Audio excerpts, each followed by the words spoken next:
Have you ever walked away from a conversation feeling confused, small, or like you somehow became the villain, even though you were the one hurt? Have you ever apologized for things you didn't even understand just to keep the peace? Or felt like you were constantly explaining your feelings to someone who swore they loved you but never actually changed? If you're nodding right now, this video is for you. Welcome to She Commands. To my day ones, thank you for staying. To the women who are new, welcome. We talk boundaries, self-worth, and feminine authority. Subscribe and turn on your notifications so you don't miss what's next. Today, we're talking about how to deal with a narcissist, not from a place of fear, anger, or exhaustion, but from self-respect, clarity, and feminine authority. And more importantly, how to stop losing yourself in the process. Here's the part no one talks about enough. Narcissists don't usually break women by being obviously cruel. They break us by being just loving enough to keep us hoping. They mirror your empathy. They feed on your patience. They weaponize your ability to see the good in people. And if you're a nurturing, emotionally intelligent woman, you're not weak. You're valuable, which is exactly why narcissists attach. So let's talk about 4 unique tips that actually work and why most advice out there keeps women stuck. Tip number 1, stop explaining your feelings. Start observing their patterns. One of the biggest traps women fall into with narcissists is over-explaining. You explain how you feel. You explain why something hurt. You explain your intentions. And every time they twist it, they minimize it, they make it about them. Here's the truth that sets women free. A narcissist doesn't misunderstand you, they study you. So instead of explaining, observe. Ask yourself, do they take responsibility or redirect blame? Do their apologies come with change or excuses? Do you feel calmer after conversations or more anxious? Patterns never lie, but emotions can be manipulated. Detach emotionally and collect data.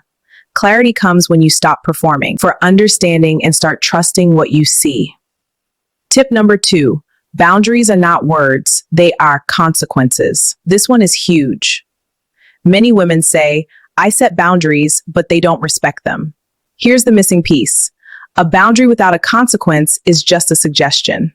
Narcissists test limits. They push, pull, provoke just to see how much access they still have. So if you say, I won't tolerate disrespect, but you stay, engage, argue, or soften, they learn that your boundary is negotiable. Decide in advance what you will do and not what you will say. Boundaries sound like leaving the conversation, reducing access, ending the interaction without explanation. Silence, distance, and consistency speak louder than emotional speeches ever will. Tip number 3, stop trying to win. Narcissists turn relationships into competitions. This is an eye-opening moment for many women. You think you're fighting for love.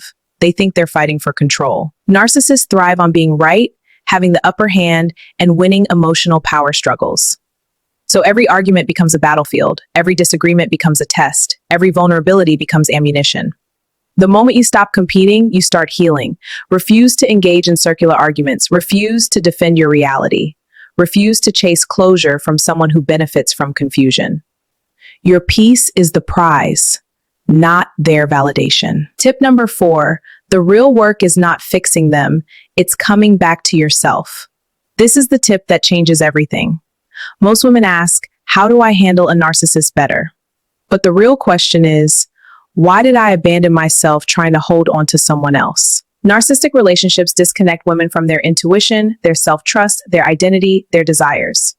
Healing begins when the focus shifts off them and back onto you.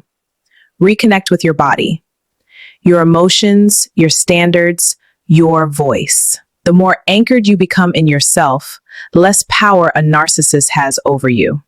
And this is exactly why I created my ebook, Come Back to Yourself.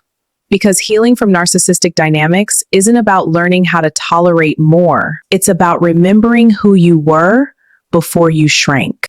Inside Come Back to Yourself, you'll learn how to rebuild self-trust after emotional manipulation, how to detach without guilt, how to reclaim your feminine power and identity, and how to stop attracting the same dynamic again. If this video spoke to you, this book was written for you. The link is in the description box and in my bio. Choose yourself. Come back to yourself. If you're a woman on a healing journey, comment I choose myself below. Like this video if it resonated.